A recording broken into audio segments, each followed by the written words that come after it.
Revision कर रहे हैं। आजा बेटा सारा रिवीजन कर लेते हैं। आजा फिर पूरा इलेक्ट्रोस्टैटिक्स सब जो पढ़ा था 3 मिनट के अंदर। आजा सबसे पहले हमने पढ़ा था भाई साहब 0.4 की वजह से इलेक्ट्रिक फील्ड होती है Q बाई R स्क्वायर। ठीक है ठीक है। होलो स्फीयर है उसके बाहर इलेक्ट्रिक फील्ड होगी Q by R square, Q by small r square. ठीक है। होलो स्फीयर के अंदर इलेक्ट्रिक फील्ड होती है 0। ठीक है। सॉलिड स्फीयर है यूनिफॉर्म है तो बाहर इलेक्ट्रिक फील्ड होगी Q by small r square, surface पे इलेक्ट्रिक फील्ड होगी Q by capital R square और अंदर इलेक्ट्रिक फील्ड होगी रो r बटे 3 एप्सिलॉन नॉट और उसका ग्राफ होगा ऐसे टिंग टिंग टिंग टिंग टिंग टिंग टिंग टिंग। ठीक ठीक है सर। और बताओ सर मतलब अंदर इलेक्ट्रिक फील्ड होती है रो r बटे 3 एप्सिलॉन नॉट। इसका एक फार्मूला और है K capital Q small r बटे r क्यू। ये इसका एक और फार्मूला है। मालिक लगा दो, कहां खो गए आप? अरे भैया ये भी लग रहा है गायब ही हो जावा है। ठीक है इतनी देर में बच्चे पूरे इलेक्ट्रोस्टैटिक्स रिवाइज कर लेंगे, जल्दी लगा दो प्लीज।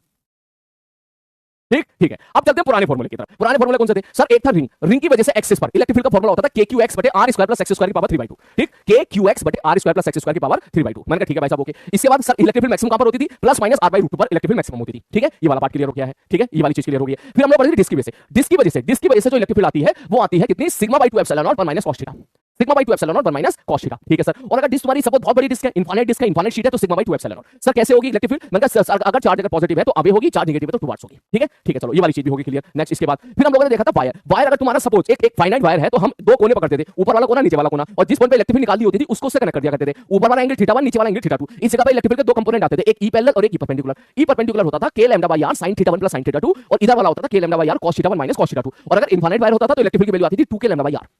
ठीक है सर जी ओके। ये सारी चीजें हम लोगों ने पढ़ी थी। फिर हमारे पास आया था गॉस लॉ। गॉस लॉ होता था E डॉट dA बराबर q इनसाइड बटे एप्सिलॉन नॉट बराबर नेट फ्लक्स। मतलब किसी भी क्लोज सरफेस के थ्रू अगर हमको नेट फ्लक्स चाहिए तो हम देखेंगे अंदर वाला चार्ज कितना है। q इनसाइड देख लो कितना है, q इनसाइड को एप्सिलॉन नॉट से डिवाइड कर दो वो तुम्हारा नेट फ्लक्स आ जाएगा। इस पर भी बहुत सारे सवाल हम लोगों ने देखे। हमने फ्लक्स निकालना सीखा। फ्लक्स क्या होता था sir? Integration of E dot dA। अगर सपोज किसी एरिया के थ्रू फ्लक्स निकालना है तो उस प्रकार से इंटीग्रेशन वगैरह करनी है अपन को। ठीक। और किसी बॉडी के थ्रू निकालना है तो हम देखते थे आने वाला फ्लक्स माइनस आने वाला फ्लक्स। आने वाले फ्लक्स को नेगेटिव बोलते थे, जाने वाले फ्लक्स को पॉजिटिव बोलते थे। लेकिन आने वाला माइनस आने वाले में हम लोग उसका मॉड मैग्नीट्यूड जो है घटाया करते थे। मतलब जितनी लाइन आई उतनी लाइन अगर चली गई तो हम बोलेंगे जितनी लाइन है उतनी लाइन चली तो नेट फ्लक्स क्या है मेरे भाई? 0 है। फिर हमने ऐसे सवाल किए थे, सपोज यहां पर एक स्फीयर है, मैंने यहां से इलेक्ट्रिक फील्ड लाइन ऐसे जा रही है और ऐसे निकल गई तो नेट फ्लक्स क्या हो गया? इस सरफेस के थ्रू 0 हो गया। लेकिन आने वाला फ्लक्स क्या हो जाएगा सर? देखो आपको यहां पे गोला दिखाई देगा और गोला दिखाई देगा तो आने वाला फ्लक्स लिखोगे E into pi r square और नेगेटिव के साथ, क्योंकि आने वाला फ्लक्स नेगेटिव होता है। ठीक। उसी प्रकार से अगर मैं तेरे सामने कोन रख दूंगा तो तेरे को ट्रायंगल दिखेगा। मैं तेरे सामने वो रख दूंगा और रेक्टेंगल रख दूंगा, सॉलिड सिलेंडर रख दूंगा तो तुझे कैसा दिखेगा मेरे भाई? सॉलिड सिलेंडर में तेरे को कैसा दिखेगा सर? अगर मैं ये रख दूंगा ऐसे तो तुझे कैसे दिखेगा? ये तेरे को दिखेगा बिल्कुल ऐसा। कैसा? रेक्टेंगल दिखेगा। तो इससे फ्लक्स अगर ऐसे लाइट ऐसी इलेक्ट्रिक फील्ड लाइन आई, पहला इलेक्ट्रिक फील्ड लाइन और पैरेलल ऐसे चलेगी तो नेट फ्लक्स तो 0 होगा। लेकिन आने वाला फ्लक्स क्या लिखोगे? E into 2r into h जो इसकी जो है तेरे को प्रोजेक्शन एरिया दिख रहा है basically. That is basically the projection area. फिर इसके बाद हम लोग कुछ सवाल ऐसे कहते हैं कि मान ले क्यूब है, क्यूब के सेंटर पे मैंने चार्ज रख दिया तो 6 के 6 फेसेस से कितना फ्लक्स पास करेगा? Q by epsilon not. एक फेस से कितना पास करेगा? Q by 6 epsilon not. अगर मैंने सपोज एक उस पर रख दिया, फेस के ऊपर रख दिया तो मैंने यहां पे रख दिया, इस जगह पे रख दिया, इस जगह पे रख दिया, यहां पे इस जगह पे बिल्कुल सेंटर पर, तो इससे कितना पास करेगा? आधा। आधा नीचे आधा ऊपर। ठीक। अगर मैंने कॉर्नर पे रख दिया, कॉर्नर पे, तो इससे कितना पास करेगा? Q by 8 epsilon not. और जो तीन दीवारें इससे कनेक्टेड है उनसे फ्लक्स हो जाएगा 0 और जो तीन दीवारें कनेक्टेड नहीं है उनसे फ्लक्स हो जाएगा Q by 24 epsilon not, Q by 24 epsilon not, Q by 24 epsilon not. बोलो क्या सारी चीजें रिवाइज हो गई बेटा? देख बेटा ऐसे ही मैं बार-बार आपको रिवाइज कराता रहूंगा। ठीक है। ये मत सोचिएगा लाइट भागी है इसलिए रिवाइज करा रहा हूं। हाँ ये बात तो है, लेकिन वैसे भी तो मैं कराता रहता हूं तुम्हें और आगे भी मैं आपको कराता रहूंगा। ठीक है। बस इन्हीं चीजों को बढ़िया तरीके से पकड़ के रखो। ठीक है बाबू चलो मैं आगे बढ़ूं।